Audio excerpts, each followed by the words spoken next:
Hi అండి, మిమ్మల్ని ఒక చోటకి తీసుకెళ్తాను, వచ్చేసేయండి. ఎక్కడ ఏంటా అనుకుంటున్నారా? షిరిడీలో ఉన్న రూమ్స్ దగ్గర అండి. సాయి ఆశ్రమంలో మనకి 5 రూపీస్కి టిఫిన్ దొరుకుతుందని చెప్పాను కదా, అది ఎక్కడ ఏంటా అనేది చూపిస్తాను. కొత్త వాళ్ళు ఎవరైనా వెళ్ళేవాళ్ళు, లేకపోతే వెళ్ళిన వాళ్ళు, తెలియని వాళ్ళు ఉంటారు కదా, అలాంటి వాళ్ళు చూడడానికి అయితే ఈ వీడియో అయితే ఉపయోగపడుతుందని చెప్పేసి ఈ వీడియో అయితే చేశాను. మాకైతే ఈసారి దసరాలో మాకు ఇక్కడ రూమ్స్ దొరకలేదని చెప్పాను కదా, రూమ్స్కి వెళ్ళినప్పుడు నేను ఉన్న టైంలో అయితే మీకోసమే ఈ వీడియో అయితే చేశాను.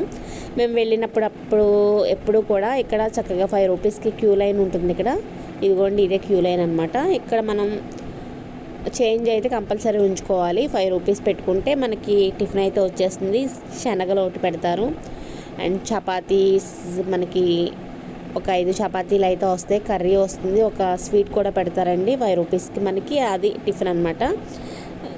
కొత్తగా తినే వాళ్ళు అయితే తినొచ్చు, ఎక్కువ తినాలి అనుకున్న వాళ్ళు అయితే తినలేరు. ఎందుకంటే ఏదో ఒకటి తినేద్దాం అనుకునే వాళ్ళు అయితే తినొచ్చు. ఎందుకంటే అది ఎక్కువ మన సైడ్ దోశలు, ఇడ్లీ అలాంటివి తిని అక్కడ చపాతీలు అవి తినాలంటే తినలేము. అది కూడా కర్రీ ఇస్తారనమాట, శనగల కర్రీ. అది బాగానే ఉంటుంది, వన్ డే అయితే తినొచ్చు, కానీ డైలీ తినాలంటే మనం తినలేము. కానీ చాలామంది 5 రూపీస్లో అయిపోతుంది అనుకునే వాళ్ళు ఉంటారు కదా, అలాంటి వాళ్ళకి ఉపయోగపడుతుంది ఈ వీడియో అని చెప్పేసి చేశాను. ఇంకోండి, ఇక్కడ మనకి ప్రసాదం, పూజ సామాగ్రికి సంబంధించినవి దొరుకుతాయి అక్కడ. అండ్ మనకి coffee, tea 2 rupees and 5 rupees పాలు, కాఫీ, టీ మనకి ఇవన్నీ దొరుకుతాయండి. అంత తక్కువ కాస్ట్లో అయితే బయట దొరకవు. కాఫీ, టీ, పాలు కూడా వేడివేడిగా మనకి ఎప్పటికప్పుడే తీసుకొస్తారు. మనకి మ్యాక్సిమం డే అంతా